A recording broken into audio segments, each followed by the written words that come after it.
Hey YouTube. I'm just got back to my room from hanging out with my friends. I was watching the Grammys, and I'll have a little recap, thoughts, and all that good stuff. Stay tuned because I gotta go get me some get right real quick. Then I'll be back. Okay. Let's pray the iPhone doesn't fall. Okay. So here we are. The Grammys, they're done. Daft Punk won album of the year. Oh my god. They won record of the year and album of the year. And I was just those are two Grammys that maybe made me the happiest in like years of the Grammys because I, love Daft Punk and I love the album. I think it is definitely deserving of it. So, yeah. But let's get into the show a little bit. So we open with King B doing Drunken Love, and it was very, very simple. It was just her in a chair and some cute little light movements. It looked like, at one point she was behind the shade. So yeah, I liked it. I'm a Beyonce fan, so of course I liked it. I love that song, but it was simple. It wasn't much to really talk about. I will talk about one part though, two parts actually, when Beyonce was kind of leading Jay-Z down the steps, and I don't know, it seemed like at first they probably didn't rehearse holding hands the whole time, but it seemed like when they were holding hands, they could hear the applause from the audience, and I noticed that she noticed it, and she like kept holding his hand. Does that make sense? She, they were holding hands the whole way down, and then the second thing was when he like patted her on the ass or whatever. He seemed very uncomfortable with that, and I know that this is like the big thing about the performance is that it's like the debut of them showing like affection to each other, and that kind of thing on stage. You know, whatever. You know, I'm not that big on the whole. Oh my God, they held hands. I just thought that it was a cute performance, and Beyonce was serving. I think that she kind of in this was like, I don't have to do much to like serve, and like really, she was the best performance by a female tonight. We'll get to the other ones later, but King B, I would give King B probably like just a B plus because it was so simple. It's hard to really give her a high grade, but B plus is good. It was very enjoyable. So, first one of the night. Okay, before we get into Robin Thicke in Chicago, and I should say that I forgot some, at this point. I just went through my Facebook, and am gonna just comment on the ones and the things that sort of caught my attention enough for me to post on Facebook. So there's gonna be some that's probably not here, so don't be mad. It doesn't mean that I hated it, or doesn't mean that I loved it, it's just not here. Pharrell's hat. Let's talk about that before we talk about Robin Thicke in Chicago. What was going on there? Now, I instantly thought of a Dudley Do-Right, but I couldn't really think of his name. And then my friend showed me a meme that was the Curious George guy. And they put Pharrell's face and the hat on the body of the Curious George guy. So that was kind of funny. And then I reposted something about the Arby's hat. If any of you guys go to Arby's, which I've actually never been to, but the Arby's hat. And I think my friend she posted the Dudley Do-Right. But anyway, yeah, it was huge and ugly, but it made a statement, and people were talking about it, and it's Pharrell. He does weird shit like that. So But it's worth mentioning. Robin Thicke in Chicago was boring. And, look, I like 2 songs by Chicago. If You Leave Me Now and Hard to Say I'm Sorry. And they didn't sing any of those songs. They sang like these sort of schmaltzy kind of songs, like kind of corny, kind of hokey. And then it was funny because like Robin Thicke is like going around like singing like it's an R&B song, and it just didn't fit. And then he goes into Blurred Lines, and at that point I wasn't paying attention. I think I was on Facebook at that point. But yeah, I wasn't here for the Robin Thicke Chicago collaboration, so that gets probably like a C-.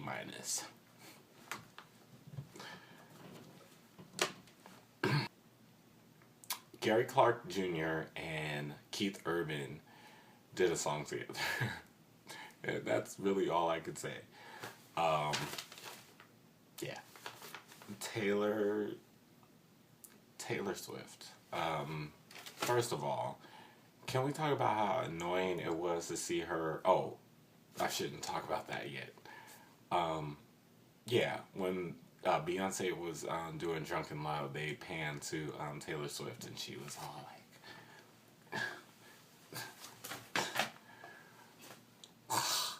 it's the same thing as the MTV VMAs, and you guys can watch that too, my reaction to that. Yeah, they kept showing her, and like she's trying to like groove and look like she's hip, and like, yeah, uber annoying. And I don't use the word uber a lot, okay? Okay, now Pink. You guys know that well, you guys might not know, but I love me some Pink. I had been riding with her since her very first album, Can't Take Me Home. And I love her. And I love the song Just Give Me a Reason, which I didn't like at first, but I definitely like grew to love it because it was on the radio like all the time. And I was excited for this performance. And as soon as I saw her like in the air, so she did this aerial thing again, of the song, what's it called? Where there is desire, you gotta get up and try. I was over it.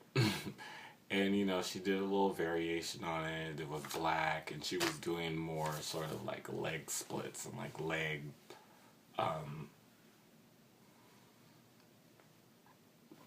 techniques or whatever you want to call it. I don't know what I would call it.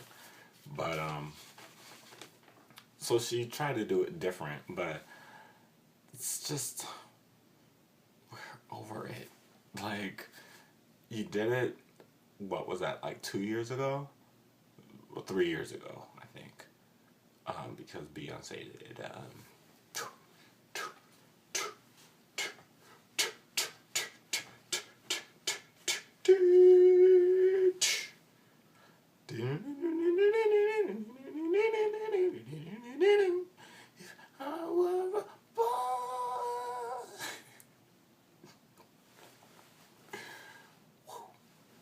So yeah, 3 years ago. She did it at the VMAs like 3 years ago. She does it on her tour, you know, over it. And when they did Just Give Me a Reason, now I don't know like the vocal term to use for this. I like Fun. I like Nate Ruess. I like his voice on, you know, their album and stuff. And even on the album and stuff, his voice is, would you call it like sharp? I don't know if that's the term, but it just comes in very, it's a sort of grating kind of like sound every time he comes in. And yeah, it's amplified when he sings live, because I was like, yikes. And you know, he's cool. Like, he's cool. I like the way he was just kind of like, singing at the Grammys, you know. Um, but they didn't sound good together live.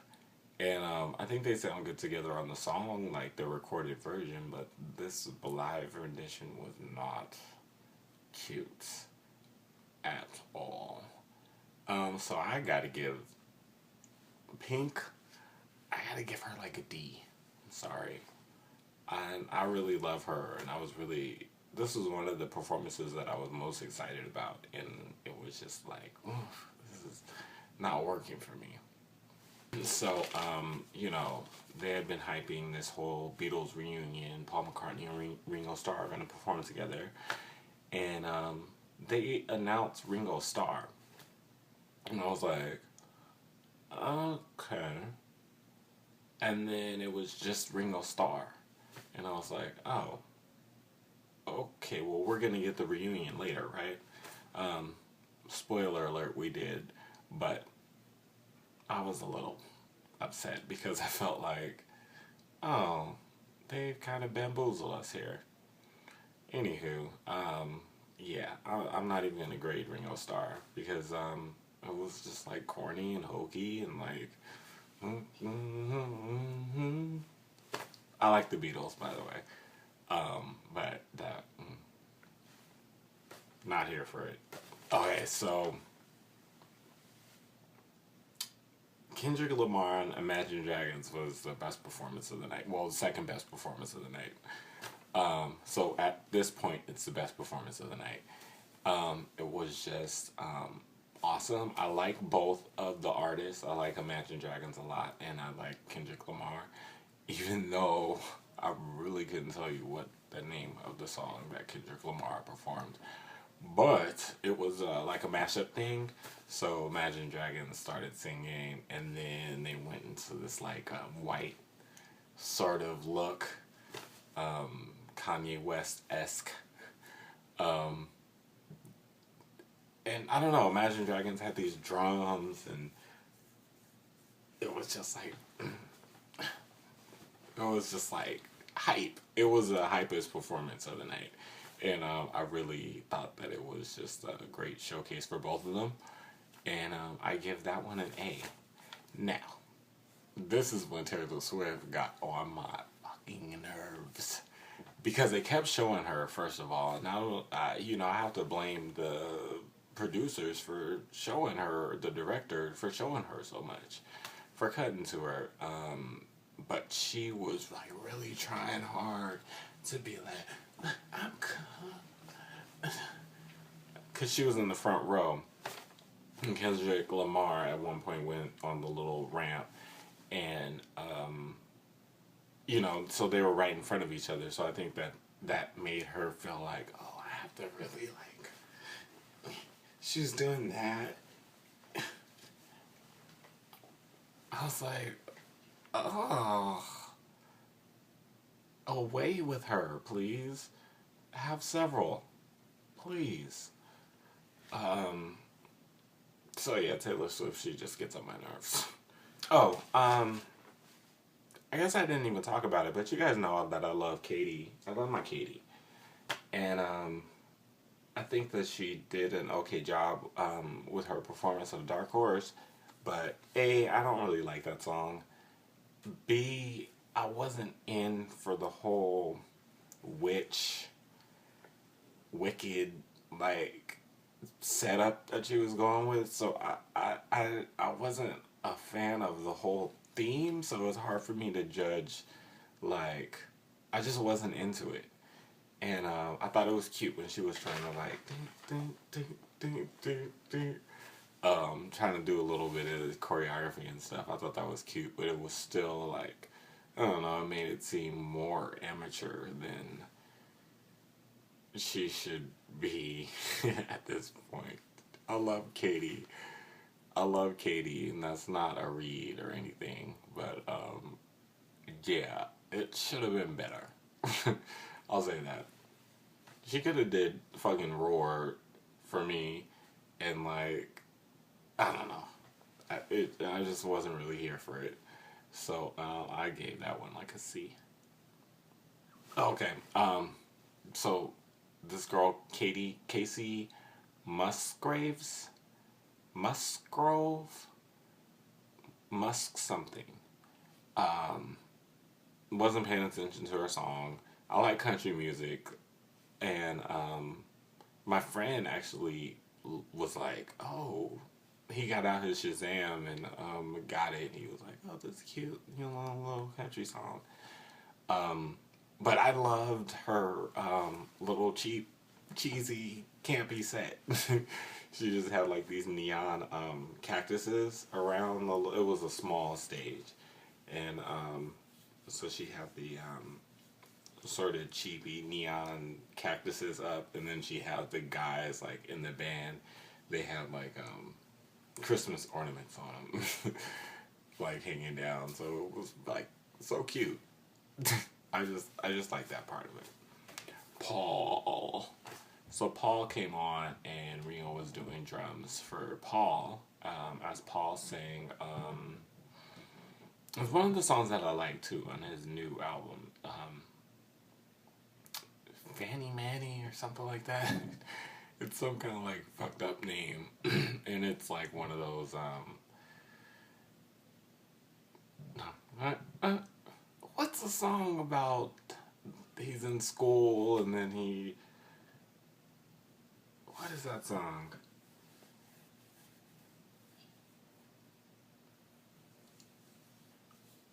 Mr.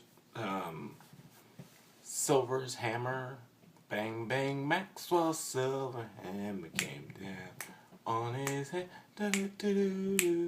Is that's the kind of vibe that the song is, and I like it, and Ringo was on drums. It was a cute little moment. So I have to give it like A minus, right?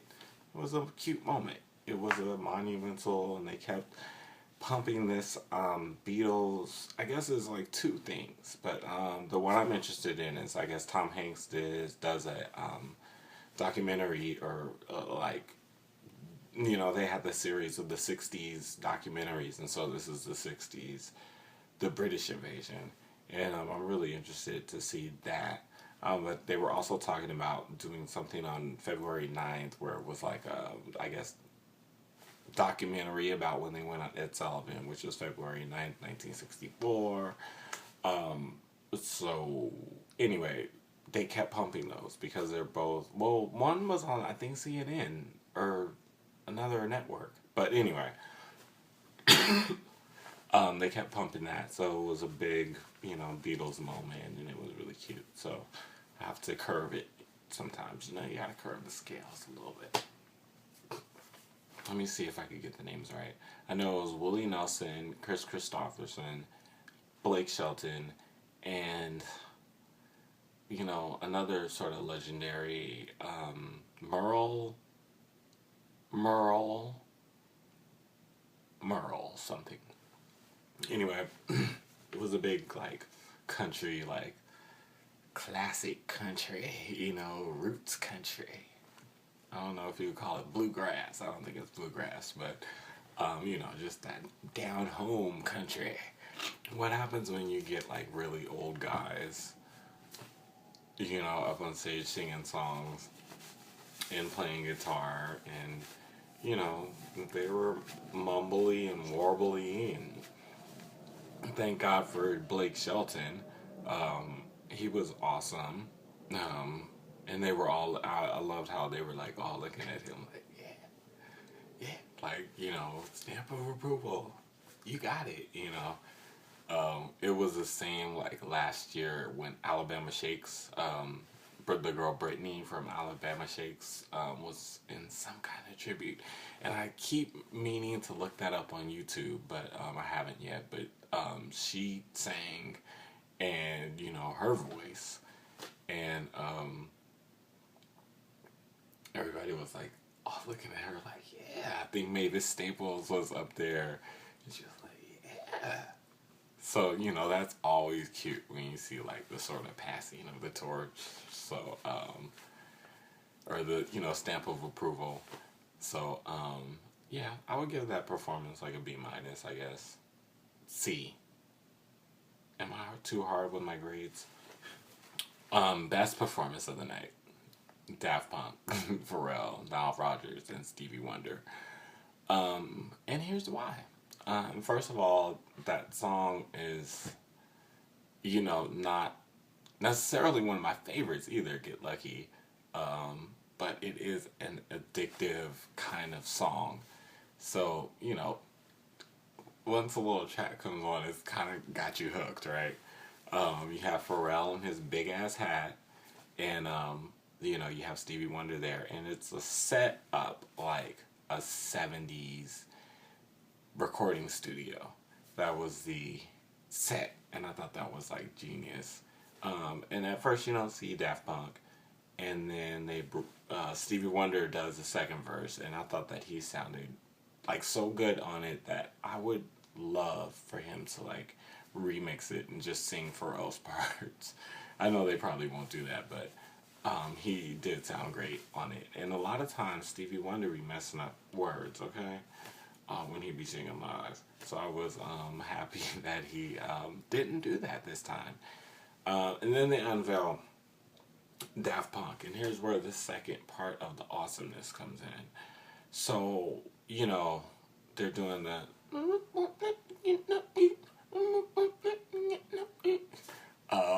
and they're like mixing in like their songs. I heard Harder, Better, Faster, Stronger, but I'm pretty sure that I heard them try to mix in another, like, a couple of samples and stuff from their songs. So that was cool. Then they like mixed it in with Le Freak, Say She. They would like pause and anyway, they did like a mashup of that. And then it was a Stevie Wonder song, I'm sure, because I have to, tomorrow I'll figure it out when I'm reading the write-ups, recaps. But what was I saying? Yeah, they did one of Stevie Wonder's songs and he sang, but it was all in the same groove, and like everybody in the crowd was like up on their feet and just like enjoying the moment. And yeah, it was just a great moment and a great sort of rendition of the song, and a great way to show their talent, I think. And it was just awesome. It was awesome. Best performance of the night. A+, A+. Lorde? I don't know. Okay, look. I understand that Royals is like, it was a huge song, okay? They were playing it everywhere I went. And, everywhere. I understand that, and I understand that it probably, deserves some kind of big award, Song of the Year. I mean, whatever. I was just a little bit like, really? Song of the Year? Royals? Really? That's just how it was. So, it's cool for her. I'm not hating. I'm not hating at all. I swear I'm not. Her performance, by the way, was pretty dull to me, and she, was there something up with the microphones or something? Because didn't everybody's mic seem like super low? Like Katy Perry sounded super low. A lot of people's did. So maybe there was something up with the sound. But Lorde was just okay, B-. She wasn't horrible, and her little spastic moves were kind of cool. But yeah, nothing too big. I can't believe that I already been talking for 25 minutes. Like, it doesn't feel like this long. But I'm almost done, actually. How do I start with this? Macklemore did Same Love. with the Mary Girl and Queen Latifah. Okay, okay. Okay, so I'm not the biggest. I'm not a fan of Macklemore, really. You know, I don't really like their songs, and aside from me thinking that he's cute, there's not really anything that I like about Macklemore. So we'll start off with that. Um, but you know, I appreciate a lot of the things that he has said in the past, like the thing that he said about, you know, of course, because you know I'm white, it's gonna, you know, allow me more opportunities as for exposure as a rapper or whatever he said. I commended him on that. I thought he worded it very well, and yeah. And you know, you can't hate on somebody that's so pro gay. You know, I can't. So I thought that what they did with Same Love, I thought that I don't like that song, but I thought that, you know, it being out and him really pushing it was a good thing. And I love what they did. I love what they did with Queen Latifah, who came out and she, you know, officiated the marriage of all these gay couples. They were just lined up in the aisles. I think it was 30, I think they said.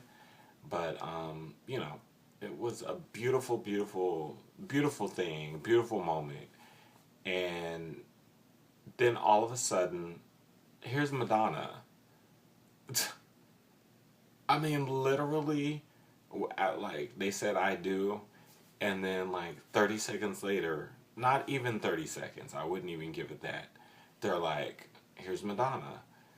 And, I don't know, it just seemed like such a beautiful moment to shine a light on, a longer light, you know, let them, you know, you may kiss. Maybe they didn't want to see them kiss or something. Maybe that's why. Is that why? Maybe I'll find out more about that tomorrow, but, yeah, I don't think that they showed them kissing. That might be why, huh? Anyway, Madonna didn't sound good. She didn't look good. Her having that cane was not a good look. You know, especially with everybody, like, saying that she's old and that's the joke. Like, that was not cute. And there was something up with her face tonight that I can't explain. It was something like here on this eye, or I guess it would be this eye, that was just a little bit uneven, and then it looked like her face was pulled back just like a little bit too much. Yeah, she didn't look good tonight. But yeah, that was the last performance that I really watched. Well, really recollect right now. But you know, album of the year for Daft Punk, that was a major highlight for me. I was really extremely happy for them. And yeah, the Grammys, it was, you know, not great, but I don't even remember last year other than Alabama Shakes. I don't think that I watched it really, but yeah, this Grammys was just like, I mean, the Grammys are kind of boring now anyway. You have to have like the right combination of performers and stuff to spice it up. And I actually think that they could have used more young, sort of, like Imagine Dragons in that vein, have James Blake come out and do something with, you know, maybe a little bit more of how they used to do kind of the merger of the old and the new. I mean, I guess they tried to do it. I don't know, whatever. Let me shut up. But yeah, that was it. That was the Grammys. Overall, I guess I would give it like a C minus because if I was at my friend's house, and you know, if it wasn't, you know, I wouldn't have watched it the whole way through if I was at home by myself. You know what I mean? So there we go. So y'all know what to do. Go ahead and like the video, And subscribe to my channel and leave a comment, please. And follow me on all of it. You know it. All of it.